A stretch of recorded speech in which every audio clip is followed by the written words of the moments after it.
ಬಹುಕೋಟಿ ಠೇವಣಿ ವಂಚನೆ ಪ್ರಕರಣದಲ್ಲಿ ಸಿಲುಕಿರುವ ಶಿವಂ ಅಸೋಸಿಯೇಟ್ಸ್ ಪ್ರಕರಣದ ತನಿಖೆಯನ್ನು ಸಿಐಡಿ ಅಧಿಕಾರಿಗಳು ಮತ್ತಷ್ಟು ಚುರುಕುಗೊಳಿಸಿದ್ದು, ಇದೀಗ ಕರವೇ ಪ್ರವೀಣ್ ಶೆಟ್ಟಿ ಬಣದ ಜಿಲ್ಲಾಧ್ಯಕ್ಷ ಆರ್ ಅಭಿಲಾಷ್ ಅವರಿಗೆ ನೋಟಿಸ್ ಜಾರಿ ಮಾಡಿದ್ದಾರೆ.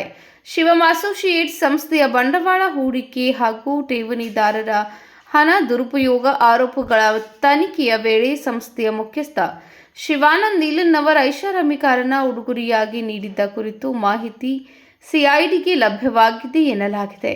ಈ ಹಿನ್ನೆಲೆಯಲ್ಲಿ ಆ ಕಾರಿನ ಖರೀದಿ, ಮೂಲ, ಹಣದ ವ್ಯವಹಾರ ಹಾಗೂ ಬಳಕೆ ಕುರಿತು ತನಿಖೆ ನಡೆಸಲು ಕಾರನ್ನು ಹಾಜರುಪಡಿಸುವಂತೆ ಸಿಐಡಿ ಅಧಿಕಾರಿಗಳು ಆರ್ ಅಭಿಲಾಷ್ಗೆ ಸೂಚಿಸಿದ್ದಾರೆ. ಪ್ರಕರಣದಲ್ಲಿ ಈಗಾಗಲೇ ಶಿವಾನಂದ್ ನೀಲನ್ ಅವರಿಗೆ ಸಂಬಂಧಿಸಿದ ಹಲವು ಬ್ಯಾಂಕ್ ಖಾತೆಗಳನ್ನು ಸಿಐಡಿ ಅಧಿಕಾರಿಗಳು ಜಪ್ತಿ ಮಾಡಿದ್ದು, ಕೋಟ್ಯಾಂತರ ರೂಪಾಯಿ ಹಣದ ವಹಿವಾಟಿನ ದಾಖಲೆಗಳನ್ನು ಪರಿಶೀಲಿಸುತ್ತಿದ್ದಾರೆ.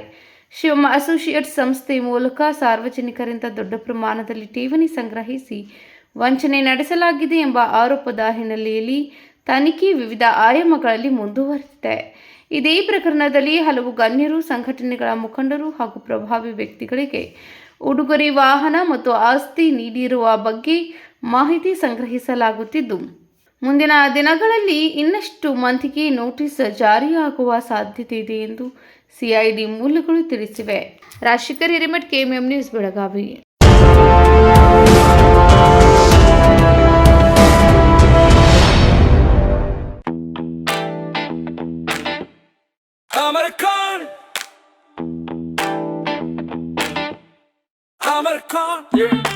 अमरकॉन कलेक्शन में आओ, नई वैरायटी यहाँ पाओ,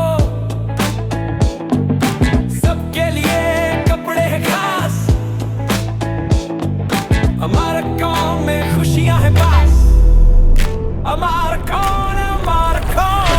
अमरकॉन कलेक्शन, खड़े बाजार, बेलगाम.